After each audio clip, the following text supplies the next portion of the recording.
Olá galera, tudo bom? Hoje eu vou falar um pouquinho sobre a eterna lenda da fragmentação dos índices, né? Ou desfragmentação dos índices dentro do ambiente SQL Server. Bom, então vai ser uma conversa rápida aqui, mas antes de começar, te peço aí, por favor, clica aí no famoso botão curtir, tá? Ou não curtir, não tem problema, tá? Importante é você estar participando da nossa comunidade. Coloque seus comentários, suas experiências, o que você pensa do assunto, tá bom? Vou fazer aqui um breve vídeo, tá? sobre esse tema. Eu acho muito engraçado como ainda existe hoje gente tratando fragmentação dos índices no SQL Server como se a gente ainda estivesse no ano de 2005, aquela época dos famosos HDD, né? Ou discos magnéticos, onde essa preocupação de índices fragmentados, né, em banco de dados, fazia total sentido. Tá? Por quê? Você sabe, os discos, né, mecânicos sofriam muita leitura aleatória. Tá? Leitura e gravação aleatórias. E quando isso ocorria, tinha uma perda de performance muito grande, porque existiam as famosas cabeças de leitura que ficavam se movimentando no disco. Então, quando você tinha a necessidade de fazer leituras, né, em banco de dados, em páginas de dados aleatórias, você tinha uma perda de performance muito grande, porque a cabeça, de leitura dos discos magnéticos precisava se movimentar. Tá? Então, quando você tinha índices fragmentados, né, e você sabe que no caso do SQL Server, o índice cluster, tá, é a própria tabela dos dados, tá, é o último nível folha dos dados, né, que realmente são os dados. Então, quando você tinha uma questão de que muitas vezes você, mesmo com o índice cluster, mesmo o SQL Server tentando manter os dados ordenados fisicamente pela chave, isso dependia, obviamente, de espaço disponível contínuo no disco. Tá? Isso raramente acontecia. Tá? Então, o SQL Server, na verdade, o sistema operacional, para fazer leituras e gravações, tá, em, dentro do disco magnético, era necessário a movimentação, tá, dessa cabeça de leitura, o que tinha uma grande perda de performance. Tá bom? Bom, e naquela época, principalmente, fazia muito sentido você fazer o famoso rebuild dos índices do SQL Server, tá? Onde que era feito uma ordenação física dos dados no disco, tá? Tentando ocupar de forma contínua um espaço do disco que ainda não estava sendo utilizado por uma outra aplicação qualquer, né?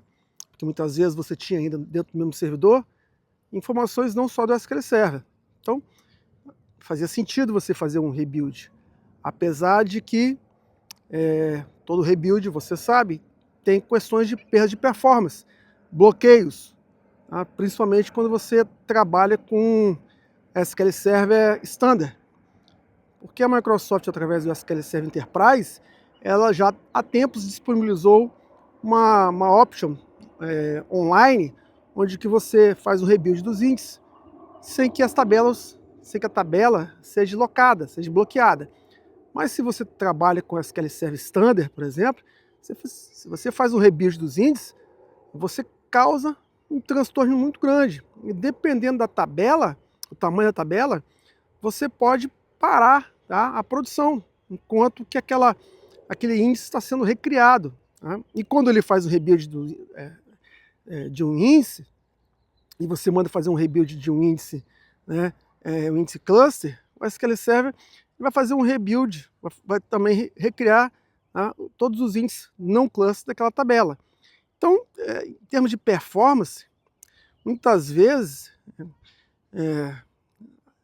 posso dizer que na maioria das vezes, o transtorno é até maior, né, você fazer um rebuild dos índices, do que você deixar o índice fragmentado, por causa dessa questão de lock. Se você tem um ambiente de replicação ou de always on, é pior ainda, porque ele vai ter que ainda fazer, né, a replicação de todos os dados que foram reordenados para o node secundário. Bom, você deve ter visto alguns vídeos, né, falando que essa questão de rebuilds, de recriar vídeos, de recriar índices, atualmente, com a utilização dos discos SSD, não tem mais muito sentido. Por quê? Você não tem mais o problema da cabeça de leitura, porque são discos, não são discos sólidos, não são discos mais magnéticos, não tem mais a cabeça de leitura. Então, com a questão dos SSDs, essa questão de ter que fazer um rebuild dos índices a partir de tal fragmentação, isso caiu um pouco por terra, principalmente na questão que envolva command select. Por quê? Porque, primeiramente, seus dados, muitas vezes estão inclusive na memória. Hoje as empresas estão cada vez mais investindo em memória RAM, né, para os servidores. O preço da memória RAM caiu muito. CPU ainda é bastante cara, tá? Mas memória já não é um problema tão grande. Então as empresas cada vez mais estão investindo em memória. E aumento de memória não tem impacto no custo de licenciamento do SQL Server. O custo de licenciamento do SQL Server, principalmente, é CPU, quantidade de cores, né, que tem impacto no custo de licenciamento do SQL Server. Ou se você trabalha, por exemplo, no ambiente de cloud, um Azure, um AWS, você tem um custo de storage, mas memória nem tanto, certo? Então, você tem um grande ganho em termos de ganho de performance, aumentando a memória RAM do servidor, sem um custo tão alto. E alinhado com a questão dos SSDs, a questão de você ter que ficar seguindo aquele padrão, né? Passou de tantos por cento, faz um reorganize.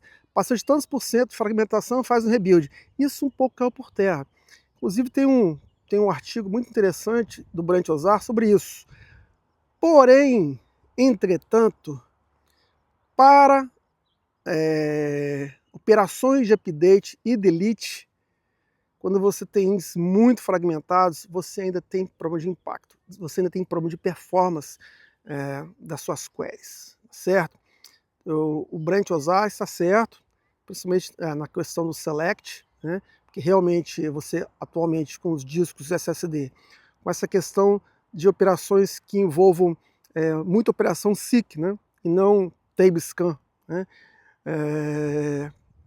Muitos dados já estão em memória, e você tem o disco SSD, realmente, para o comando select, essa questão de ter que ficar fazendo rebuild de índice e tudo, eu acho também, concordo com o Brent, também acho desnecessário. Porém, você precisa ficar atento, porque mesmo com o disco SSD, mesmo com muita memória, quando você tem uma carga muito grande de mudanças dos seus dados, update, ou principalmente depois de uma deleção muito grande dos dados das suas tabelas,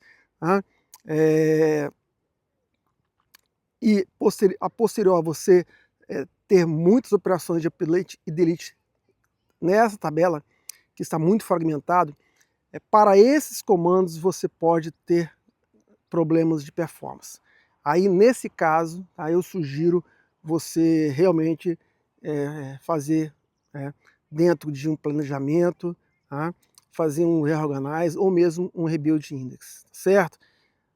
Mas a partir de análise de estudos, testes, para realmente comprovar que um rebuild vai ter um grande ganho de performance mesmo para essas operações, certo? Não siga apenas padrões, olha, tantos por cento faz um rebuild, reorganize faz um rebuild. Aí você mete isso no job e roda automaticamente, e você traz um transtorno muito grande para o seu ambiente de produção. às vezes não é necessário. Às vezes o job que vai fazer um rebuild e um reorganize é pior do que você deixar um índice fragmentado, tá? Então se atente para essas questões, beleza, galera? Então, e se vocês quiserem, eu preparo um laboratório para comprovar essas questões, certo? Mas você vai encontrar já na internet laboratórios sobre isso que comprovam essa questão. Tem um indiano, que eu esqueci o nome dele, que ele fez uma demonstração exatamente sobre isso, tá, que estou falando. E se vocês quiserem, coloque um comentário que eu publico para você, copio esse vídeo que eu vi de um indiano sobre essa questão que para casos de update delete, o índice fragmentado vai ter impacto, tá bom? Então é isso, tá? Fiquem bem, grande abraço e continuem seus estudos.